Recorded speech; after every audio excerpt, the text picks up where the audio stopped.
Fake é a série que a gente vai fazer nesse mês de dezembro, Natal Falso.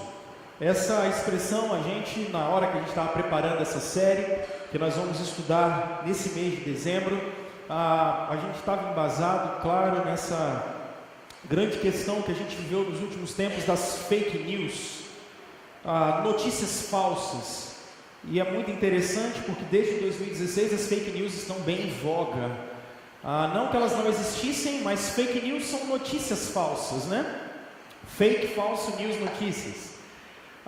Mas estudando um pouco sobre o assunto, eu descobri que, na verdade, esse sempre foi um recurso da humanidade, mas de maneira muito geral, desde o século XIX para cá, essa história de implantar notícias, ela ficou muito mais forte. E isso consiste exatamente em implantar notícias falsas para que você acabe com uma instituição, acabe com uma reputação, ou queira aliar ter alguns aliados em algumas situações. Mas a grande questão é que é muito difícil você lidar com fake news, ainda mais no nosso tempo, porque via de regra as fake news são sempre preparadas por um site que ninguém sabe quem é o dono, e são espécies de robôs eletrônicos que espalham e disseminam notícias. Então como é que você combate esse negócio? Então, a melhor maneira de você lidar com notícias falsas ou com fake news é sempre conferindo para que você descubra a notícia verdadeira. E uma vez que você descobre a notícia verdadeira, aquilo que é falso pode ser jogado de lado. E essa é a nossa grande situação. E quando nós trazemos essa reflexão agora para a nossa comunidade, para esse tempo, a gente quer exatamente conversar com vocês nesse mês de dezembro, o que não é Natal. Porque me parece que a gente tem um Natal falsificado, um Natal fake no nosso meio. E hoje, de maneira especial, a gente quer conversar com vocês sobre essa atmosfera artificial que é criada no Natal. É uma atmosfera fake, é uma atmosfera falsa.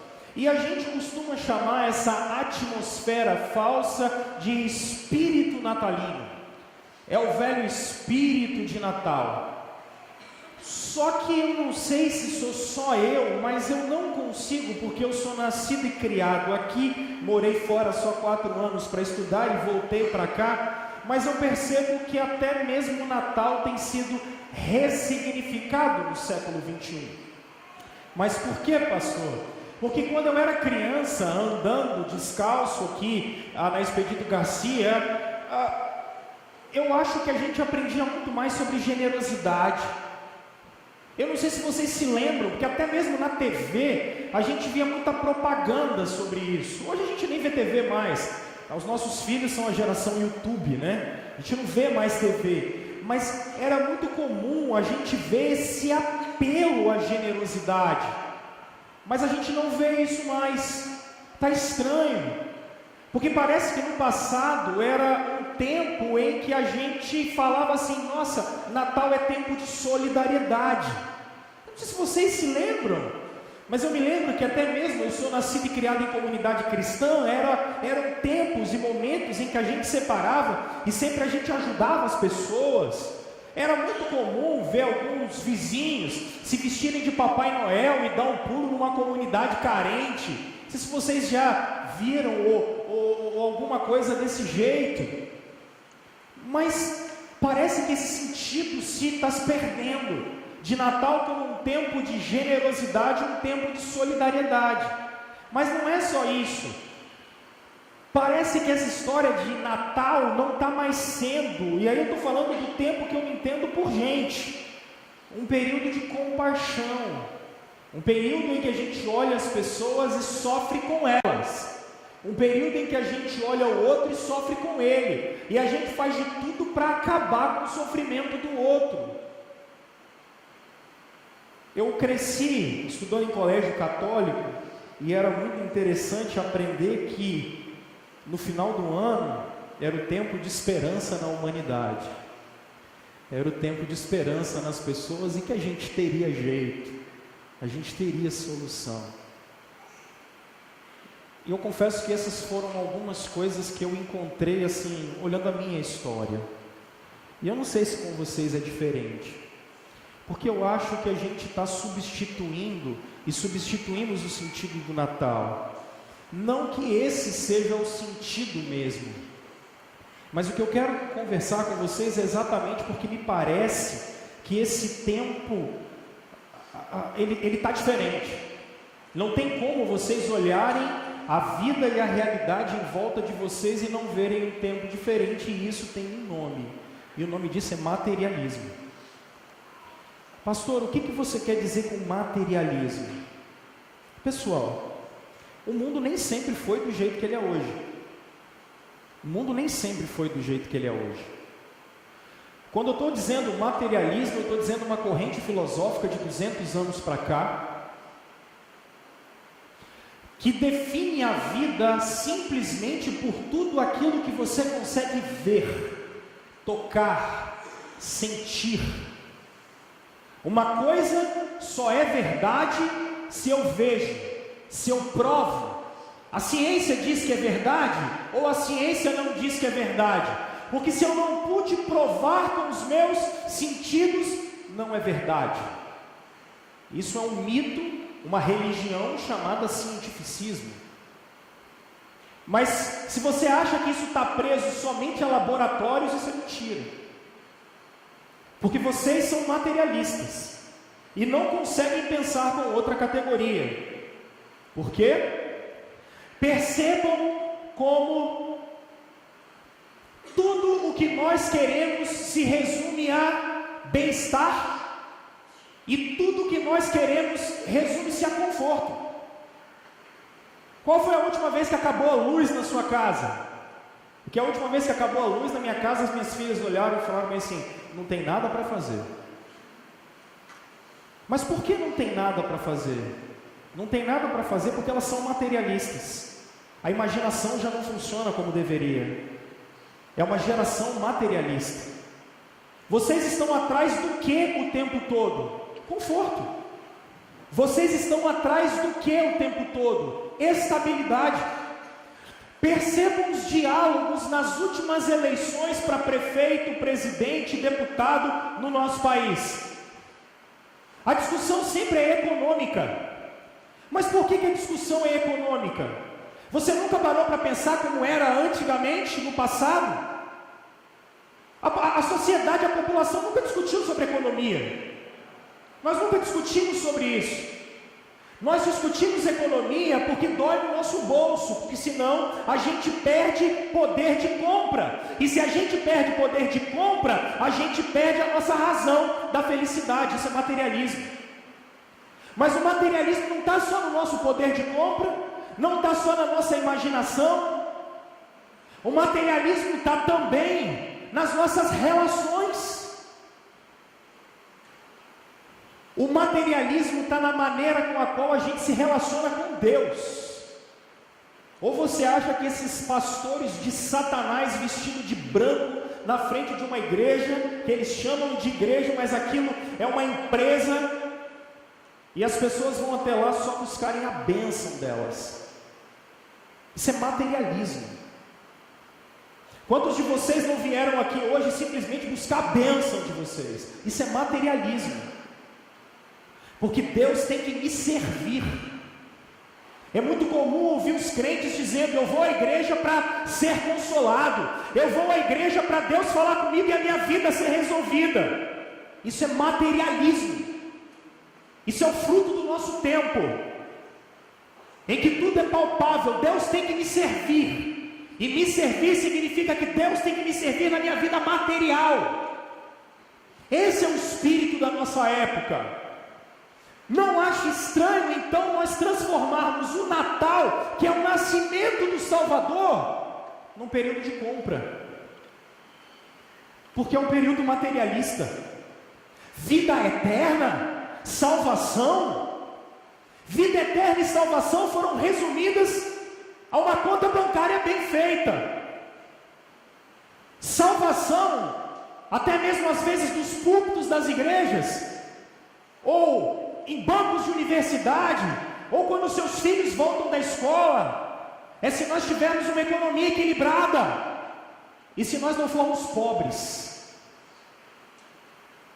Isso é materialismo.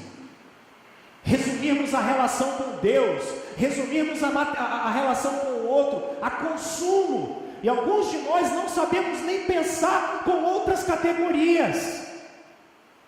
Mas o nosso tempo não fica só assim, porque o materialismo trouxe consigo o consumismo, mas um outro problema da nossa época é a liberdade.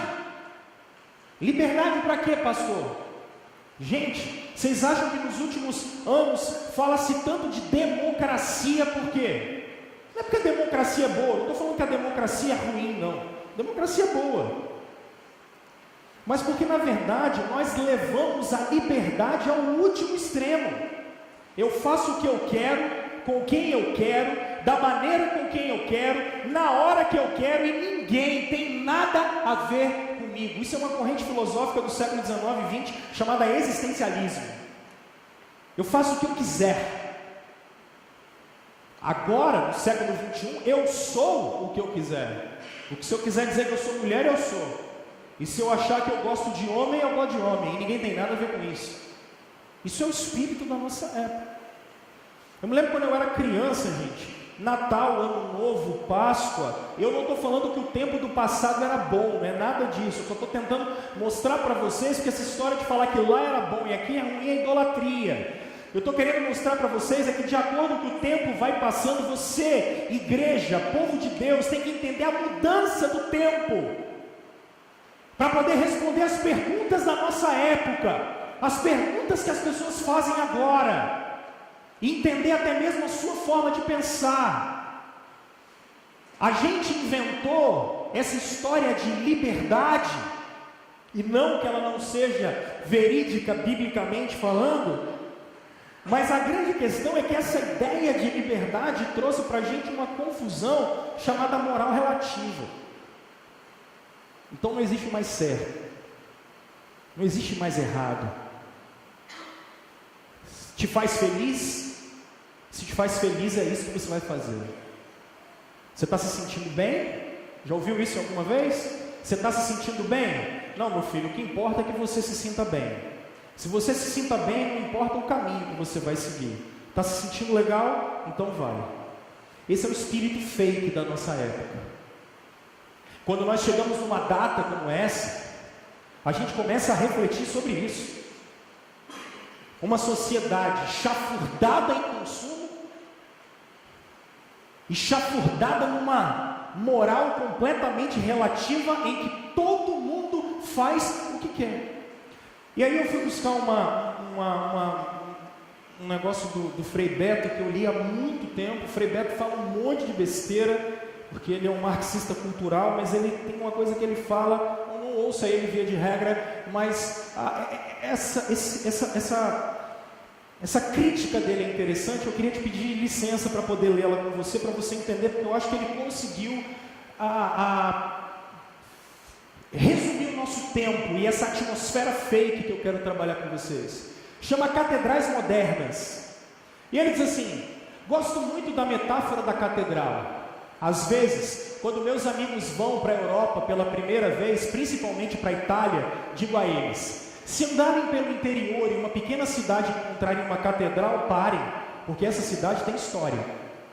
No período medieval, quando uma cidade queria adquirir status, era edificada uma catedral. Às vezes, à custa até de privações do povo da cidade, movido pelo discurso de poder clerical. Essas pessoas faziam sacrifícios que pesavam a sua sobrevivência em louvor a Deus. Hoje, quando uma cidade brasileira quer adquirir um status, ela constrói uma catedral chamada shopping center. Quase todos têm linhas arquitetônicas de catedrais estilizadas. Esse é um valor, não para mim, mas para muita gente. O shopping center, com suas linhas de catedrais, são templos de consumo. Você não pode ir ao shopping com qualquer roupa. Se você tiver 2 filhas, então você vai ver o que é isso. Tem que ser roupa de missa de domingo. A roupinha de ver Deus, lembra? Quando a gente era pequeno que tinha roupa de ver Deus? Agora é a roupa de ir no shopping. Ali entra pelo claustro, escutando aquela musiquinha de gregorismo pós-moderno. E aí junta essa musiquinha de esperar dentista, e aquele cheiro que vem de loja, é terrível, gente. Contempla as várias capelas, onde os veneráveis objetos de consumo encontram-se em nichos acolheitados por belíssimas sacerdotisas, as vendedoras.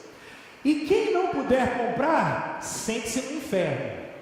Agora aqui ele mandou bem. Se tiver de entrar no cheque especial, no cartão de crédito, na compra a prazo, vai doer, sente-se no purgatório. E se puder comprar à vista, sente-se no céu. Mas os três serão consolados na saída, na Eucaristia pós-moderna, da mesma mesa do McDonald's. Cara, eu achei que ele matou a pau. Ele matou a pau, ele mandou muito bem. É o que a gente vive, é o materialismo que a gente vive. Então, parar para pensar no Natal como uma atmosfera em que o Filho de Deus veio a essa terra, não faz sentido para a nossa cultura, não faz sentido para o nosso tempo. Às vezes não faz sentido para vocês, e para mim o que me deixa mais triste é ver um monte de crente ainda falando que 25 de dezembro não é Natal. Claro que não é Natal, você não sabe, não tinha cartório de registro em Jerusalém, para você saber que dia que Jesus nasceu lá em Belém. Como é que você vai saber? Não dá, ele ainda era pobre. Se ele fosse rei até rolava, porque ia ter alguma coisa escrita sobre ele, mas não tem. Na cultura de Jesus, eles não estão preocupados com o dia que você nasceu. Na cultura de Jesus, eles estão preocupados com o dia que você morreu. É por isso que a Bíblia não vai trazer isso. Por que a Bíblia não fala no dia que Jesus nasceu?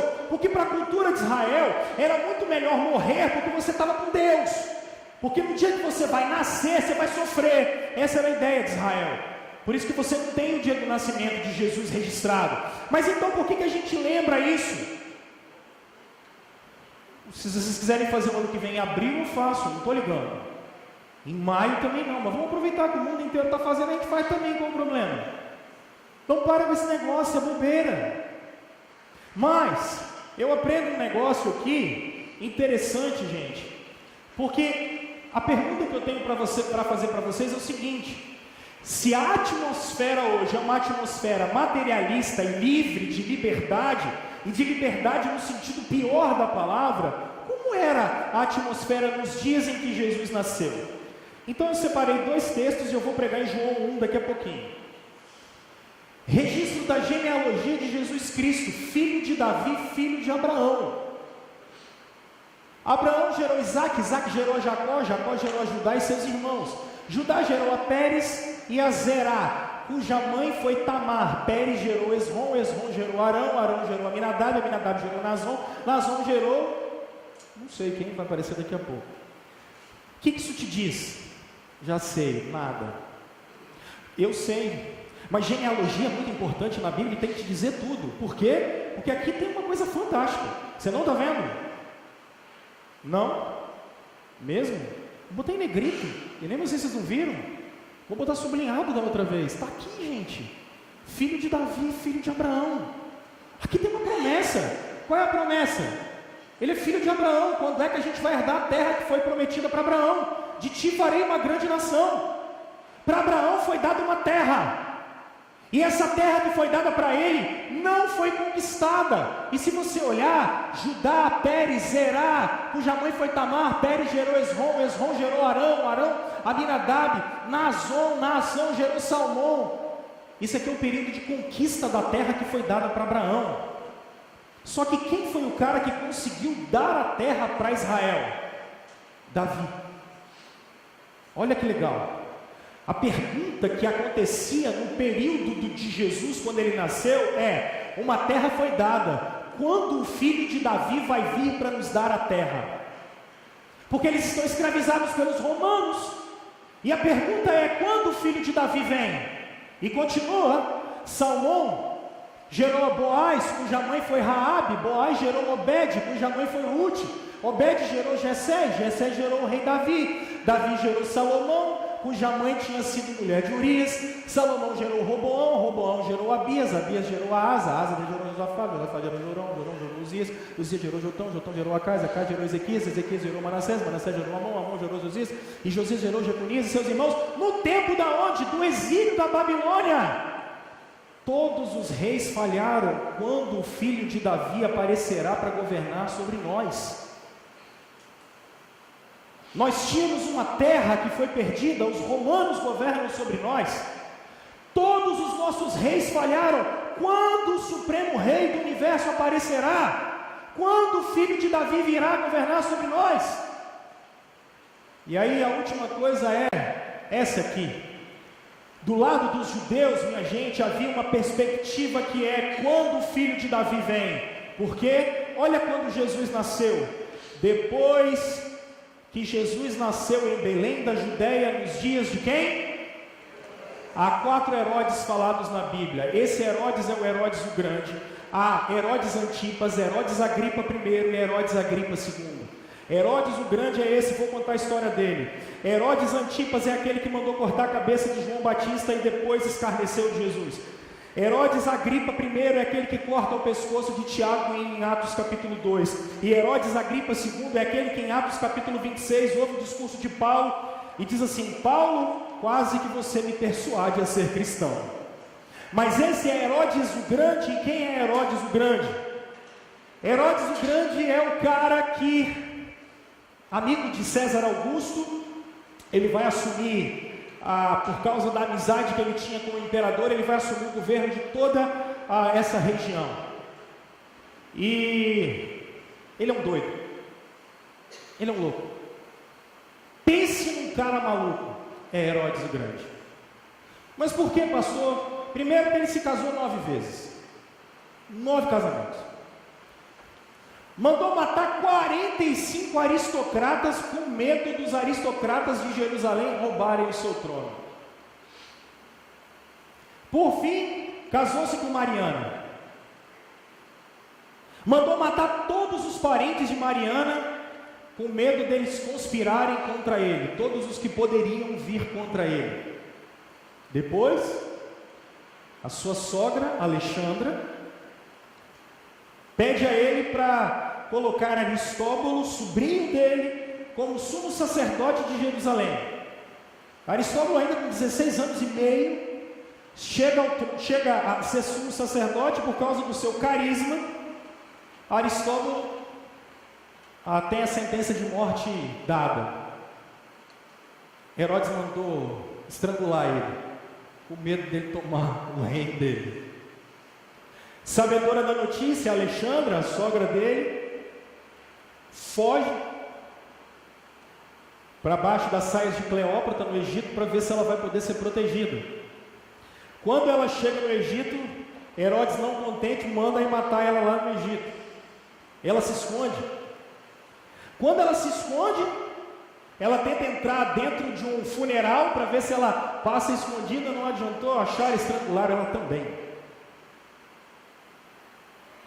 E aí ele ficou muito magoado e mandou matar a mulher dele também. E depois de mandar matar a mulher dele também, ele tentou se redimir e mandou os 2 filhos dele, Alexandre e Aristóbulo, para Roma, para poderem estudar em Roma. Então Salomé, a irmã dele, falou: Herodes, você está mandando esses meninos para lá, quando eles voltarem, eles vão voltar mais sábios do que você. Ele falou: ufa. O que ele fez? Mandou matar os meninos também. E aí, quando ele mandou matar os meninos também, a vida dele foi chegando ao fim. E quando a vida dele foi chegando ao fim, ele estava numa cama, a irmã dele do lado dele, e ele falou assim: mate toda a corte, porque no dia do meu velório, eu não quero que ninguém fique feliz, todo mundo vai chorar. E ele mandou matar todo mundo. É essa atmosfera que Jesus nasceu. É nesse tempo que Jesus nasceu. É nesse período que o Filho de Deus adentra a história e vai para uma manjedoura completamente indefeso. É diante dessa circunstância de governo, de situação. Eu botei um monte de informação aqui, mas eu não vou ter tempo para passar para vocês, porque eu tenho que passar. E travou, não, vai. Ai. É um período de escravidão, é um período de violência, é um período de perseguição. Você vai se lembrar ainda em Mateus 2 que Jesus vai parar no Egito, ainda criança. Ele vai ter que fugir. O que eu quero dizer com isso, minha gente? A pergunta que Está é quando o filho de Davi virá, quando o governante do universo vai vir. E o que isso tem a ver com a gente? Abre a sua Bíblia em João capítulo 1, para eu poder fazer umas aplicações nessa história da atmosfera. Faz umas anotações, que eu dividi esse texto em 3 blocos.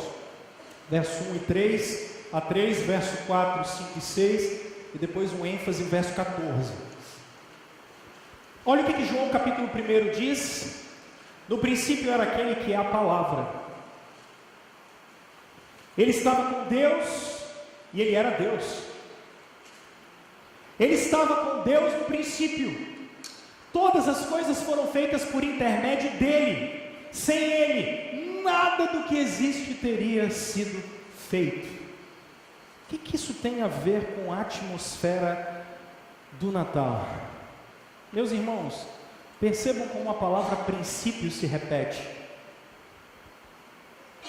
E a ênfase aqui está na palavra.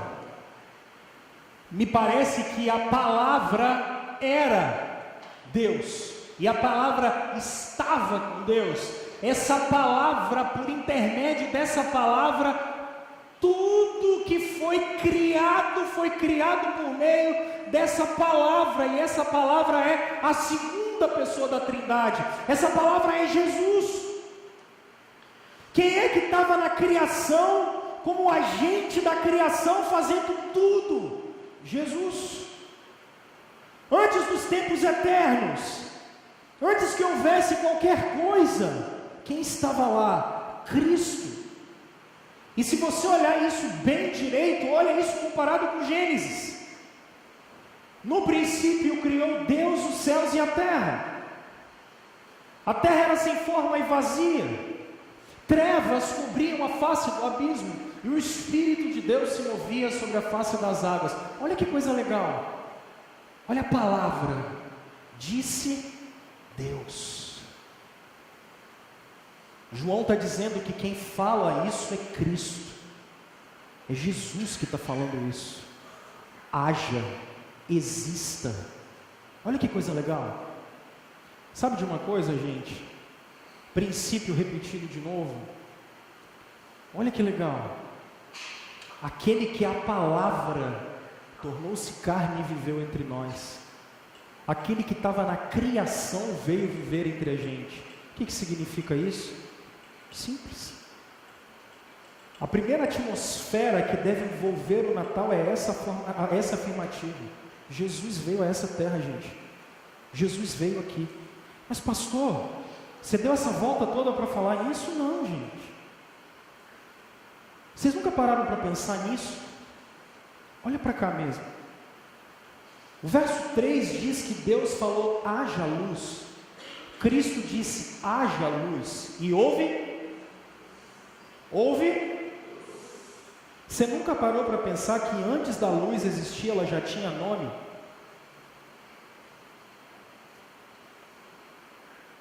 Você já tinha parado para pensar? Antes de você falar, olha, isso aqui é a luz, ela já tinha nome. Porque as coisas não são o que a gente diz que elas são. As coisas são o que Cristo diz que elas são. Entende isso? A realidade do mundo criado não é o que o homem diz que é. O mundo criado é o que Jesus diz que é. Você foi criado, você foi criada, você foi criado não para ser o que você quer ser, mas você foi criado para ser o que Ele quer que você seja. Isso é diferente. A atmosfera do Natal vem dizer para nós é que antes de você existir, Ele disse o que você deveria ser. Então, peraí. Essa história de eu dizer o que eu sou, isso não existe, gente. Então isso já começa a derrubar esse mito do século 21, de que eu digo se eu sou homem, se eu sou mulher, se eu gosto de homem, se eu gosto de mulher. Isso acaba com o mito de dizer que eu digo que é casamento, que eu digo que é família, que eu digo como eu tenho que criar filhos, que eu digo como eu tenho que ter carreira. Não. Antes disso tudo existir, Jesus já tinha dito para que era cada coisa dessa. Quando a gente diz que Jesus veio a essa terra, Ele veio corrigir o rumo da vida, Ele veio corrigir o rumo da existência, Ele veio corrigir o rumo das suas escolhas, Ele veio corrigir o seu significado que você dá para tudo que está em volta de você. Não sou eu que digo que é certo, não sou eu que digo que é errado. Eu tenho um Deus que é fator unificador de toda a criação, e é Ele quem diz o que é certo e o que é errado. É Ele que diz o que eu tenho e o que eu não tenho que fazer. É Ele que diz de onde eu vim, por que eu vivo e para onde eu vou. Haja luz e houve luz. Quando Jesus vem a essa terra, Jesus vem a essa terra exatamente para dar significado a tudo. E aqui eu queria conversar com você sobre isso. Seria diferente com você, meu irmão? E a pergunta que eu digo para você é essa: você tem sido aquilo que Deus criou você para ser? O conceito do cristianismo para liberdade não é você fazer o que você quer. Explico. Quando esse copo foi criado para ser um recipiente de alguma coisa. Se eu usar esse copo para botar água, botar areia, botar o que quiser, ele está cumprindo aquilo para o qual ele foi criado para ser. Agora, você já tentou, por exemplo, sei lá, comer uma pizza com copo? Não dá, porque não foi criado para isso. Isso é liberdade para o cristianismo. Um carro foi feito para transportar pessoas. Você já tentou voar com o carro? Não vai dar. Porque ele foi feito para ter 4 rodas e andar. Liberdade no cristianismo é fazer aquilo para o qual eu fui criado para fazer. Então perceba, o mundo está na contramão. O mundo está na contramão. A gente está na contramão. Pessoal, o que Jesus veio fazer é dar liberdade para você ser aquilo que Ele quer de você. E a pergunta que eu tenho para fazer sinceramente para você hoje, nessa atmosfera de Natal: qual é o mandamento que Jesus nos deu? Amar Deus acima de todas as coisas. Como é que está a sua relação com Deus hoje? Você ama mais a Deus do que a você mesmo? Você ama mais a Deus do que a sua família? Você ama mais a Deus do que seus filhos? Você ama mais a Deus do que a sua carreira? Você ama mais a Deus do que os seus desejos? Você ama mais a Deus do que a sua felicidade? Você ama mais a Deus do que as suas realizações? Porque Jesus vem ensinar para você que a melhor coisa que você tem a fazer é amar a Ele e colocar a vida dEle na frente da sua. Você ama o próximo como a você mesmo, porque foi para isso que Jesus veio a essa terra, para me ligar a Deus e me ligar a vocês. Como é que está a sua relação com o próximo? Ou essa atmosfera fake, falsificada, materialista, faz você se relacionar com os outros só para usar os outros, só para você pegar aquilo que os outros têm, é incapaz de falar não, simplesmente porque quer ficar bem com todo mundo, é incapaz de negar a sua própria vontade, desejo para realização, às vezes do seu marido, às vezes da sua mulher, às vezes do seu filho, é incapaz de abrir a mão, porque tudo é eu. Jesus veio a essa terra e o Natal é para isso. O Natal é para ressignificar a vida, é para ressignificar e a gente abandonar esses ídolos materiais que a gente tem, abandonar esses ídolos de liberdade que a gente tem, que vão consumindo a nossa vida, porque toda idolatria vai te consumir, vai acabar com você, porque os ídolos cobram de nós. Diferente do cristianismo, em que o nosso Deus se dá por nós, na idolatria ela come a gente vivo. Mas aí eu falo uma outra coisa que serve aqui, porque se Jesus veio a essa terra, significa que Ele controla todas as coisas, porque no princípio era o Verbo criou tudo, Jesus controla todas as coisas. Hoje, gente, não há nada na esfera espiritual que Jesus não controle. Os demônios olhavam para ele e falavam: o que temos nós contigo, ó Filho de Deus, do Deus Altíssimo? O mundo material para diante dele. Como, pastor? Jesus é capaz de subir na frente de um barco e olhar para aquela tempestade inteira e falar. E a expressão grega ali é mandar uma tempestade como se fosse um pai brigando com a criança. Essa é a expressão grega ali. Jesus olha para uma tempestade e fala: vai dormir um pouquinho.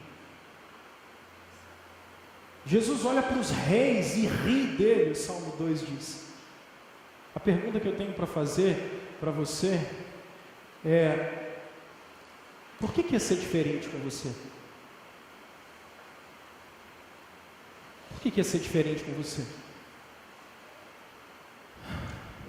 Jesus não tem o controle sobre a sua vida. Natal significa que Jesus tem completo controle sobre você. Jesus tem completo controle sobre a sua existência. Não há nada em você que fuja do controle dele. Nada. Natal é isso. Natal significa que Jesus veio a essa terra como Criador dela, como Senhor de todas as coisas, como a palavra de Deus encarnada, e Ele controla inclusive a sua vida inteira.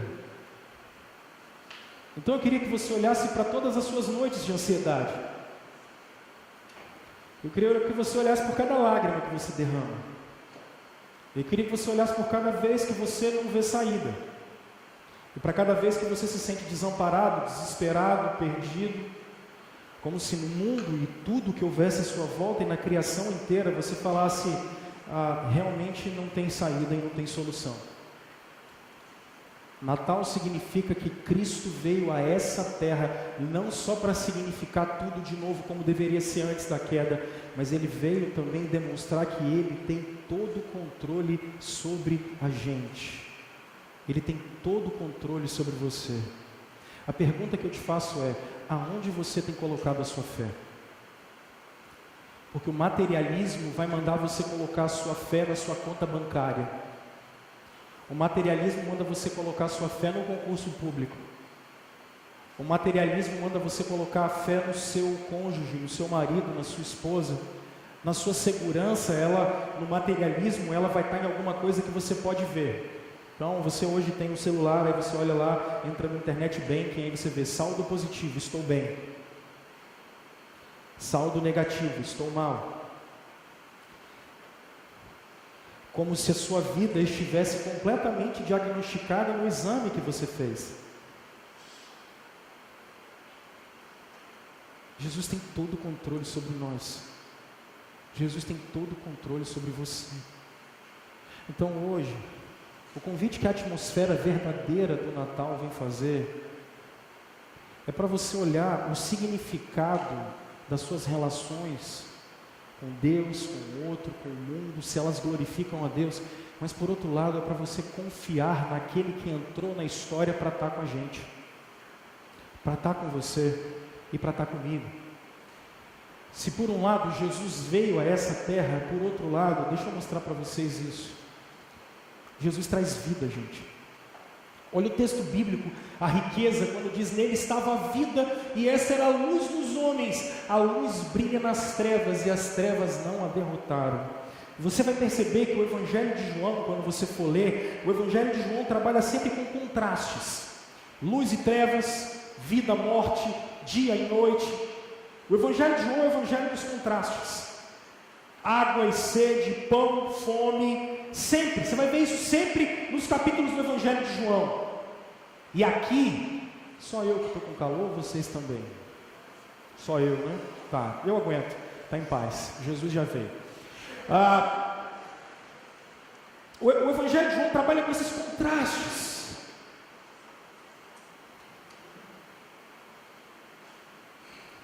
Alguém tem um celular aí? Tem lanterna. Tem lanterna? Ah, garoto, tem dois ainda. O que eu tinha pensado no meu, valeu, Priscila. O que é legal desse? Apaga a luz, filho.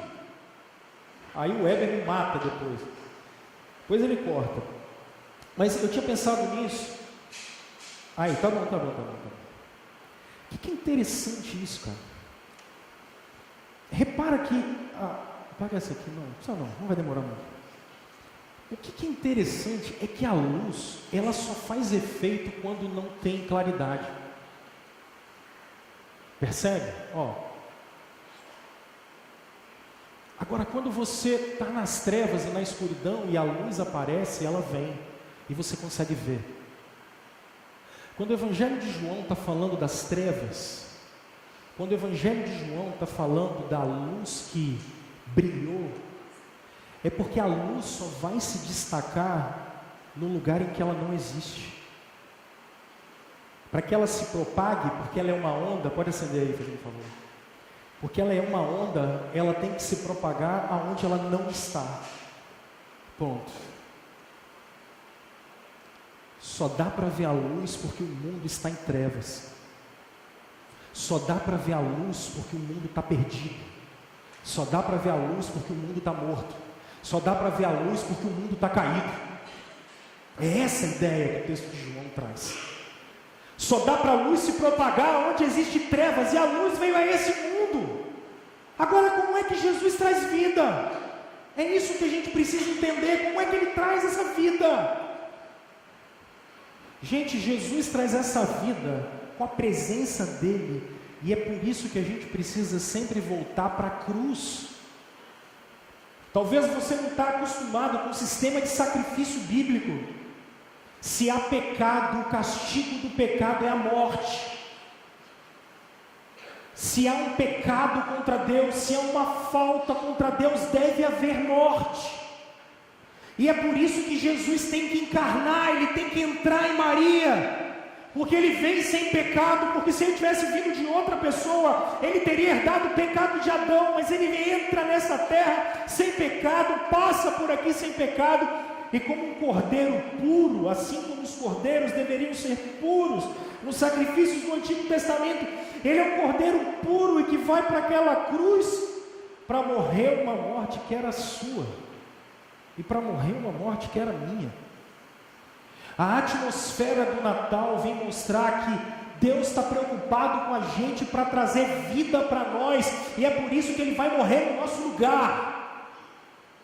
Como é que essa vida vai ser trazida? Ele vai entrar nessa terra para ser substituto da gente. Ele vai entrar nessa terra porque você não consegue cumprir a lei de Deus, Ele vai fazer isso no seu lugar, e você vai, por conta dos seus pecados, você deveria, e o que te esperava era o inferno, mas agora, porque Ele passou o inferno no seu lugar naquela cruz, o que te espera é a vida com Ele.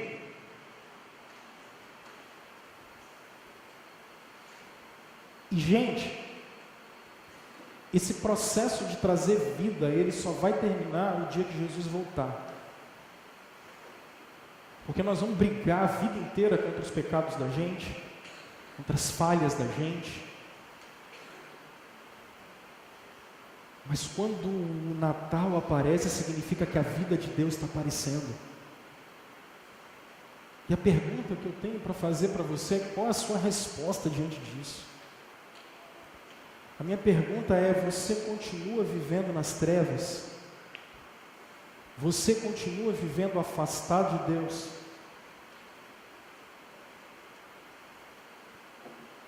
Porque eu termino. Aquele que é a palavra estava no mundo foi feito por intermédio dele, mas o mundo não o reconheceu. Veio para o que era seu, mas os seus não receberam. Contudo, aos que o receberam, aos que creram em seu nome, deu-lhes o direito de se tornarem filhos de Deus, os quais não nasceram por descendência natural, nem pela vontade da carne, nem pela vontade alguma do homem, mas nasceram de Deus. Jesus veio a essa terra, Jesus trouxe vida a essa terra, e Jesus promove um encontro com aqueles que são seus. A pergunta que eu te faço é: você realmente é de Jesus? Porque aqui, deixa eu dizer para você, eu preciso muito que você acabe com esse mito do século 21. Lê para mim isso aqui. De novo, aos que creram,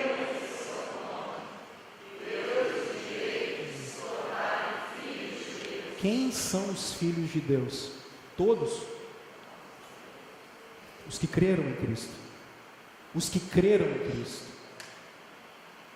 Esses foram adotados. Cristo é o Filho. E nós somos adotados. Só é possível ter comunhão com o Pai se tivermos fé no Filho. Só é possível sermos filhos de Deus se tivermos um acordo com Jesus Cristo. Só é possível termos certeza da vida eterna se tivermos fé em Cristo. Só é possível sermos perdoados dos nossos pecados se tivermos fé em Cristo. E é isso que esse texto está propondo, e é isso que é realmente o Natal. A atmosfera é essa, de Jesus que vem promover um encontro com o seu povo. A pergunta que eu tenho para fazer para você é: você faz parte desse povo? Você creu em Cristo? Você creu em Cristo? Essa é a pergunta que eu te faço hoje. Você tem Jesus como seu único e suficiente Salvador? E aí, quando eu estou falando para você, porque o encontro que a gente tem com Jesus, gente, ele é para trazer novo nascimento. E o encontro que a gente tem para ter com Jesus é para a gente ter uma nova forma de viver. Rômulo tem que morrer. Você tem que morrer. Você tem que morrer. Para que ele nasça em você. É preciso que a gente morra para que ele viva em nós. É preciso que os meus desejos estejam voltados para ele e submetidos a ele. É preciso que as minhas vontades estejam submetidas a ele. É preciso que os meus pensamentos, as minhas atitudes estejam submetidas a ele. Quando a gente crê em Cristo, gente, o Espírito Santo entra dentro da gente e bota uma nova vida e uma nova forma de viver. Por isso, se alguns de vocês se perguntam assim, porque eu conheço um monte de gente que fala isso: primeiro eu vou acertar minha vida e vou voltar para Jesus. Isso é loucura. O que só dá para acertar a vida com Jesus? Isso é maluquice. Só dá para viver direito com Ele. A atmosfera real do Natal é porque quando a gente crê em Cristo, a gente nasce de novo. E a gente morre para nós mesmos, para viver para Ele. E eu termino com essas duas coisas. A minha pergunta é: até que ponto essa atmosfera falsa, fake, ela está dentro de você? Até que ponto? Até que ponto você está muito mais preocupado com a opinião dos outros do que com a opinião de Deus? Isso é materialismo. Até que ponto você está mais preocupado com o que Deus tem para te dar, com o que Deus tem para fazer a partir de você e em você? Isso é materialismo. Até que ponto você ama mais a Deus do que a você mesmo, porque isso é materialismo. Até que ponto você está disposto a morrer para você mesmo, para que Jesus viva em você? Até que ponto essa atmosfera falsa tira o seu sono, te deixa perturbado? Até que ponto? Eu acho que o convite que é feito para a gente hoje, gente, é para que a gente se encontre com Jesus. Esse aí é o verdadeiro Natal, o verdadeiro nascimento, onde o Filho nasce, para que quando Ele nascer, a gente nascer com Ele. Jesus veio para que a gente morresse, mas ressuscitasse nele. Ele é o Filho de Deus.